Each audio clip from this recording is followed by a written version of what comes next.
Ernie Harwell's faith provided tremendous comfort near the end. It's a great blessing that he has given to me that in my final days I can really know where I'm going, whose arms I'm going to end up in, and what a great, great thing heaven's going to be. Mitch Albom's fundraiser for a homeless charity was one of Ernie's final public appearances after a lifetime in the spotlight. Whitaker over to Fryman, 1, relay to Fielder, 2 for the price of 1 for the Tigers.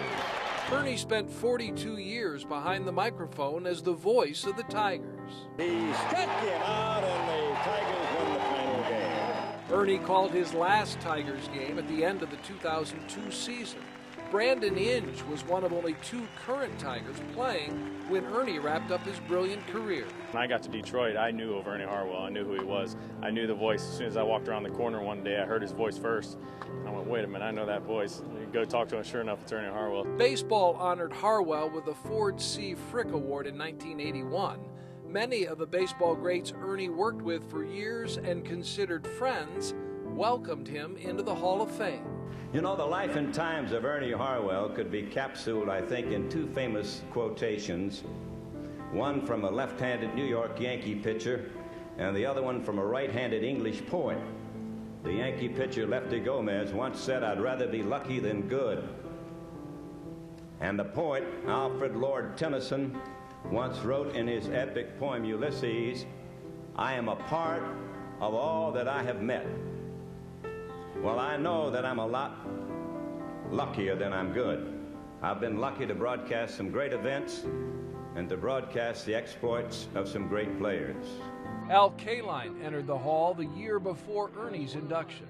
Harwell came to Detroit in 1960, and by then, Kaline had established himself as one of the game's top young players.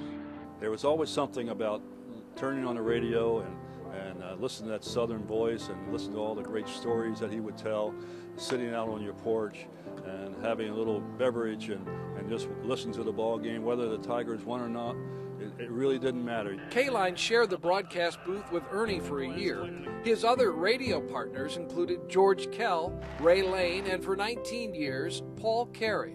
Current Tigers announcer Dan Dickerson is one of the many broadcasters Ernie befriended and mentored.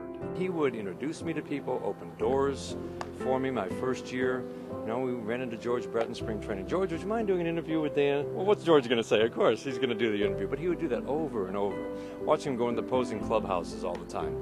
He's been doing the games for how many years? And he'd stop and say, "Hi, Ernie Harwell, how are you?" I mean, I think they knew who he was, but that was him. He'll go down in history not only as one of the greatest, if not the greatest announcer. I think he's the greatest, but I may be partial because being here in Michigan.